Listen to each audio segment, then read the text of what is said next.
Hello दोस्तों, हम आज देखेंगे जनरल कंप्यूटर के कुछ सवाल जो ग्रुप 4 में पूछे गए हैं 2018 में। पहला क्वेश्चन है, एप्लीकेशन सॉफ्टवेयर का एक उदाहरण है। तो यहाँ पे इसका आंसर आ जाएगा वर्ड। एमएस वर्ड जो है एप्लीकेशन सॉफ्टवेयर का उदाहरण है।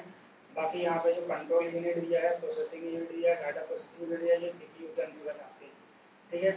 इसी का दूसरा क्वेश्चन है, in MS Excel 2010 word operation does F2, मतलब कि F2 की का फंक्शन पूछा है इस पे। तो याद रखना कि हमारा F2 जो है एडिट करने के लिए यूज किया जाता है, पेस्ट करने के लिए कंट्रोल प्लस वी, कट करने के लिए कंट्रोल प्लस एक्स और कॉपी के लिए कंट्रोल प्लस सी का उपयोग करते हैं। ठीक है। अगला क्वेश्चन है हमारा हमारा अगला क्वेश्चन है, एम एस एक्सेल 2010 में क्या वर्कबुक कहलाता है।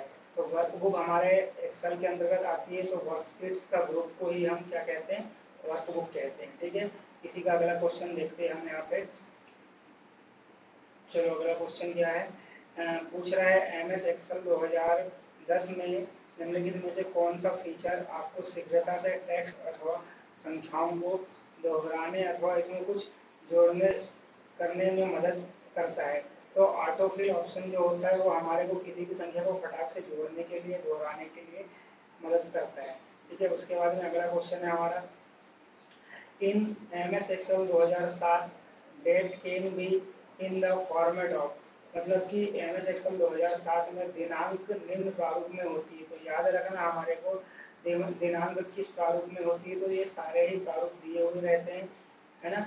तो हम इसमें उपरोक्त सभी लगाएंगे। अगला क्वेश्चन आ जाता है, एमएस एक्सेल 2007 में अंकगणितीय क्रियाएं, मतलब ये अर्थमेटिक ऑपरेशन के लिए उपयोग किए गए निम्नलिखित फंक्शन में से कौन सा सही है।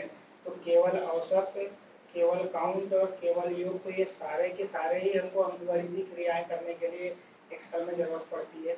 अगला क्वेश्चन है, एमएस एक्सेल 2007 में सीट टैब पर राइट क्लिक करके हम निम्नलिखित विकल्पों में से कौन सा विकल्प मिलता है।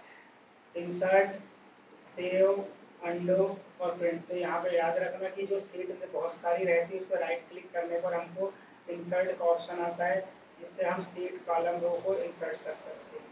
उसके बाद में बोल रहा है हमारा, in MS Word 2010 the shortcut key use to copy a character. तो कंट्रोल प्लस सी जो है हमारे यहाँ पे कॉपी करने के लिए यूज की जाती है शॉर्टकट की। ठीक है।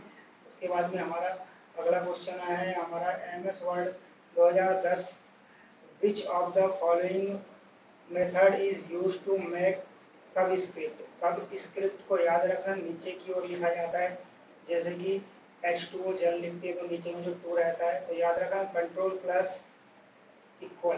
ठीक है। तो इसका आंसर आ जाएगा कंट्रोल प्लस इक्वल, और सुपर मतलब ऊपर होता है तो सुपर स्क्रिप्ट का हो जाएगा control plus shift plus plus हो जाएगा।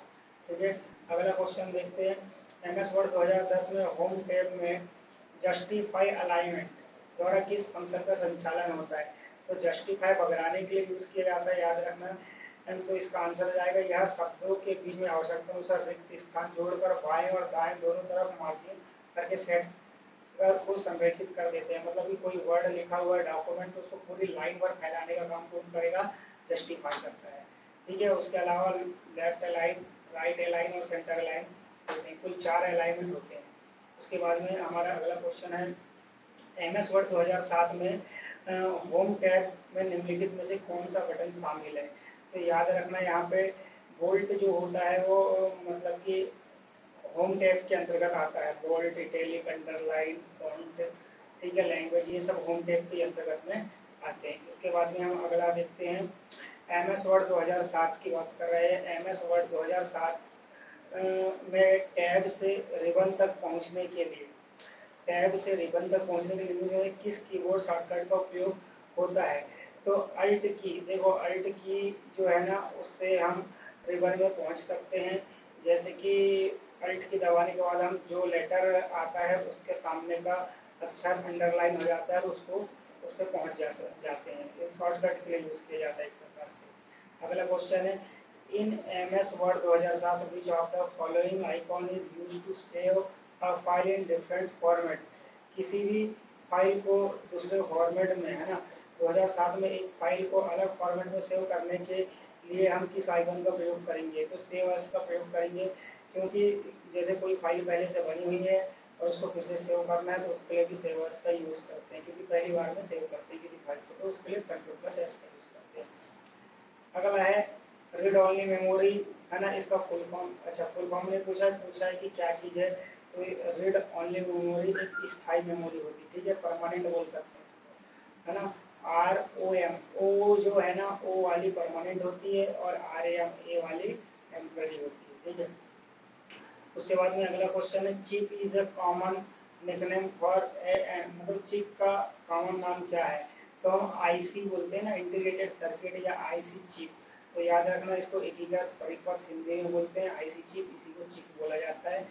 एल्यूमिनियम जर्मेनियम के अर्धचालक से मिलकर बनी होती है, सेमीकंडक्टर की होती है ना, तो इसको ध्यान रखना है। अगला क्वेश्चन आ जाता है, MS एक्सेल 2010 में व्यूज को परिवर्तित के लिए निम्नलिखित में से किस टैब का उपयोग किया जाता है?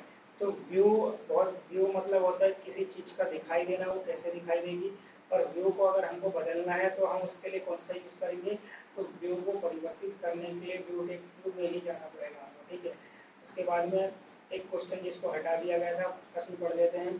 MS एक्सेल 2010 में चयनित सेल के आउटलाइन बॉर्डर हटाने के लिए शॉर्टकट की कौन सी है? तो यहाँ पे आंसर जो है control plus shift plus underscore, ठीक है। तो ये बोल रहा है कि चयनित सेलों की बॉर्डर लाइन को हटाने के लिए बात कर रहा है, ठीक है। तो इस प्रकार ये हमारे टोटल 17 क्वेश्चन हो गए, ग्रुप 4 का पेपर था 2018 का, ठीक है, कंप्यूटर का। यदि आपको ये सब अच्छा लगा है तो प्लीज लाइक करें। Thank you so much.